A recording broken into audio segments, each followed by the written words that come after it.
A sick boy, he's knocking on death's door. The bed is found a puppy tied up beside the shore. She's called us to see what we can do. She's asked the spirit doctors to find the potent cure.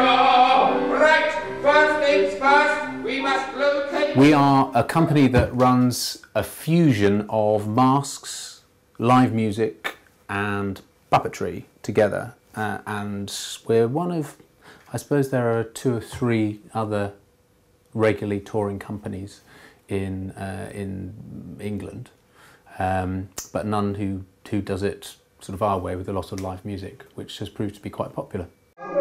Hello, hi, I'm Roxanne. We're in Farnham at the moment in our final week of rehearsals. I'm one of the actors in the show, and it's my 3rd show with Strangeface. Yeah, it's really interesting using masks, because obviously you'll look at me now and make certain judgments. Bad hair. But we can play, when we're in mask, you can play anything you want. You're not caught in by gender or age or anything like that. So, for example, I play a kind of little hunchback creature here, and then a kind of sexy cat, and then this blue fairy, and then I also play like a young boy and stuff like that. So the mask is really fab in allowing everyone to play anything you want, really. Yeah, a little bit about how masks and puppets work. So you can see that is our cat character.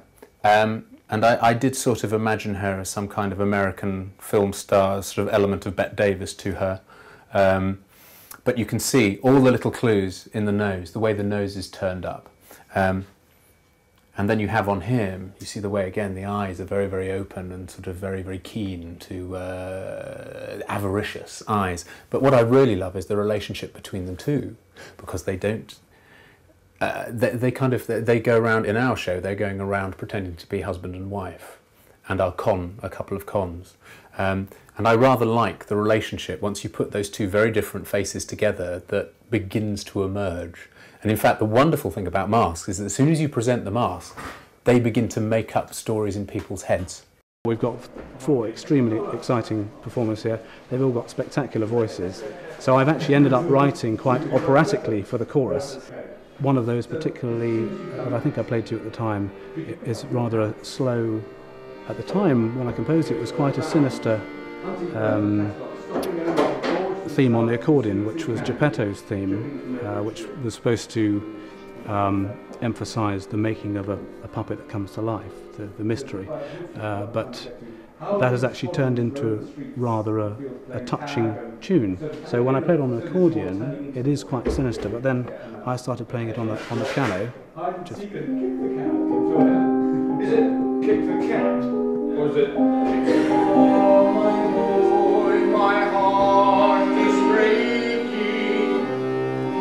I don't know what I should do now. All I want is just to see your smiling face once more.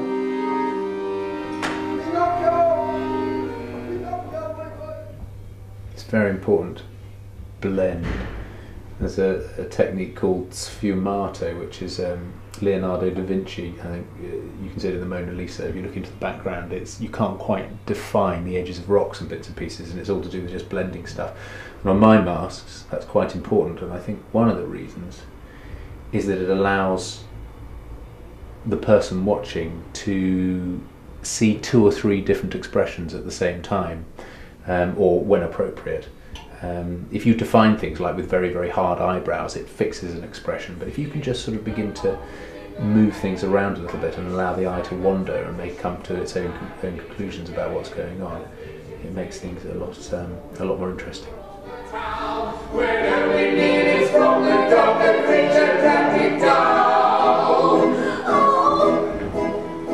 And the swell was high as a dreadful teeth, to drag the boats to the world beneath, and we saw poor souls upon the waves, and heard their cry out to be saved.